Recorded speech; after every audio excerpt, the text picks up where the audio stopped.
Hey guys, happy Wednesday. What's up? A long time no talk. It's been a minute, but happy June 1st. We're back on our art grind, and today we're going to be going over how to make a motion poster.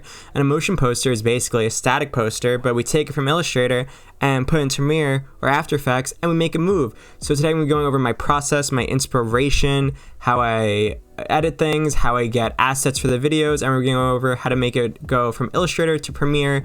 And we're using the new Skrillex song, and we're just gonna get into it. So I think this is a fun project, and it's a good way to enhance a static project and add a little bit more life into it. So if you stick around, I'm gonna go over how I made this piece, and let's get into it.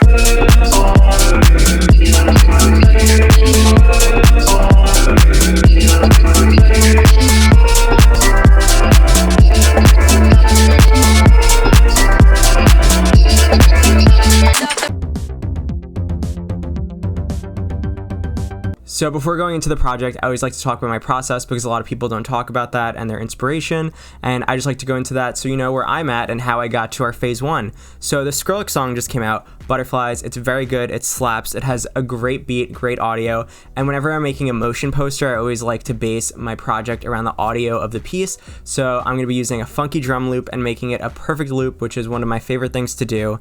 So I'm going to take a piece of Butterflies, and the song has a very visual meaning. Butterflies, there we go, butterflies. That's going to be the key component of what we're working with. So that's just how I got to our phase one, and I'm going to go into Illustrator and I'm going to go mock it up. But yeah, that's just always what I like to do first before we make a motion poster, because I think audio is the key part, and you can have fun with the visuals after that once you know what direction you're going in. So we're doing Butterflies by Skrillex, and now we're going to hop into Illustrator. So we're going to go into Illustrator now, and I'm going to go and map this out a bit.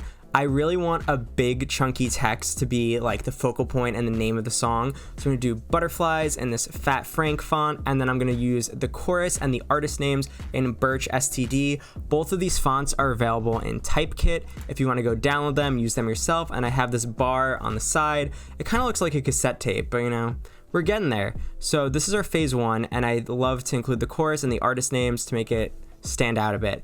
And then I'm just gonna go and mock this up a bit, and I'm going to add some like little stars. And if you go to distort and transform at the top, this is one of my favorite Illustrator effects. It helps you make like little stars and little bit assets like that. And you can go to the pucker and bloat tool and play around with it and make your own stars and your own little shapes like that. And I think it's a really fun way to create things in Illustrator. And then I'm just gonna go and mock it up a bit more and like what I want the piece to be. I want this to be moving, and I know you can't make things move in Illustrator, so I'm gonna go and drag these butterflies in, and I want like a parental advisory sticker and the waveform at the bottom left. And I think the waveform and the butterflies are gonna be moving, and then the text will be moving as well, but I just like to mock up the phase one in Illustrator so you don't go into Premiere or After Effects blind. You have a good phase one to start from. So this is just the mock-up I did in Illustrator. It's very janky. It's a phase one, and that's a great place to start because you have your idea, you're getting it down on paper, and then we're gonna go and flesh it out. So this is where we're at, and then I'm gonna go into Illustrator and Premiere and flesh it out a bit more. So here we go, Butterflies, very phase one rough draft. Let's go to the next part. So I fleshed out the stars a bit more with the pucker and bloat tool. You guys can make your own stars in Illustrator and your own fun shapes. It's very fun, and I think it's a good skill to have. And then I made my own parental advisory sticker at the bottom left because I didn't want it to be like something that everyone else is using. So it just says, this audio has been modified from its original version, blah, blah, blah. And then I made that myself in Illustrator. And then I like the butterflies. I'm gonna go try to find some stock footage for that, because stock footage and taking assets from YouTube is never a bad thing. You could always remix it and make it your own. Great artist steal, so go and steal some assets.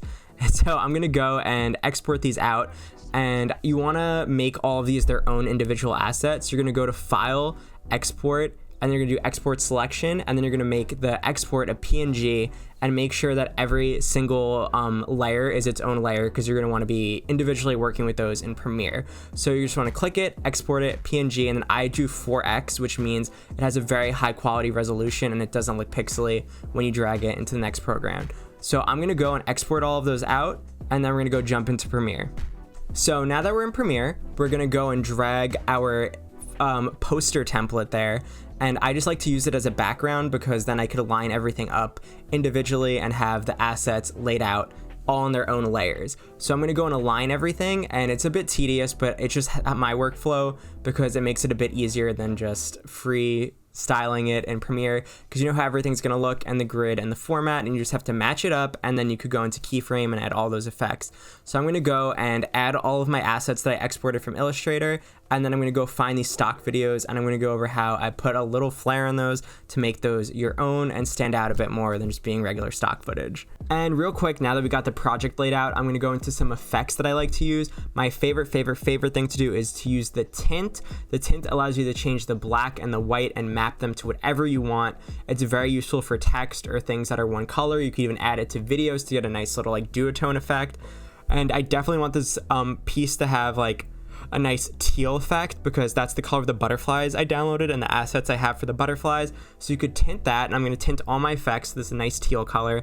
And then if you go into the stylize filter for Premiere, there's a glow effect, which allows you to add a nice neon glow to it. Also, if you have the Red Giant pack, you could go and download the Red Giant filters and effects. I'm going to use those. If you have a student email or if you know how to get them, you could always use those. But also the stock plugins in Premiere allow you to get your own level of control with the glow as well. But I'm going to be using the Red Giant glow effect. I'm going to go and add it to this layer, and it's really going to make it pop and stand out. I want it to feel like a neon sign like hanging down from a building, and a nice little glowing cassette. So I'm going to go and add the glow and the colors to all of my little effects over here, and I'm going to go and map that out right now. And we're slowly getting somewhere. So now that we have everything glowing, I'm going to go and keyframe the little stars to like blink on different times, and then that's just going to loop. And then I'm going to drag in the butterfly videos that I had. I downloaded them from YouTube, and I just got my own assets from there. And I'm just going to go and key out the black and the green screen, and then I'm going to tint the butterflies to the color that I want. So this butterfly is looking a little blue. I'm going to tint it to the teal that we want, and I'm going to make it glow, which is a way to turn the assets that you download into your own individual assets and add your own flair to it. I think that's the best part about making a motion poster, is that you could just make it however you want, and you don't have to conform to any rules, because you could just go and add some effects from your static image and turn it into a new piece. So I'm going to download this butterfly and make it teal and tint it, and then I also downloaded a waveform that just loops perfectly, and I'm going to bring it at the bottom left, and it just adds another dynamic piece to the composition. And I also have this glitch pack, which you could download or get your own glitch, and I'm going to make the bar move with the little glitch and add a bit of noise to that. So I'm going to go and take all of those elements and then mock it up and see what our final piece looks like. It just goes to show you with 2 effects and then just your little idea you had in Illustrator and a few keyframes, you could get a motion graphic poster real easy in just a couple minutes, and it could really enhance one of your pieces. So I'm going to go mock that up and make sure everything's glowing and tinted the way we want it, and we're going to go look at our final project and see how we got there. And voila! In less than 10 minutes, you got a motion poster. I hope you learned something new. If you did, leave a comment, subscribe, stick around. We do this every 2 weeks. We learn something new, we dissect a project, we make a project, and it's just a good time. So make sure you subscribe and stick around, and I hope you enjoyed this one, and I will see you guys in 2 Wednesdays. Stay safe and be well. Peace.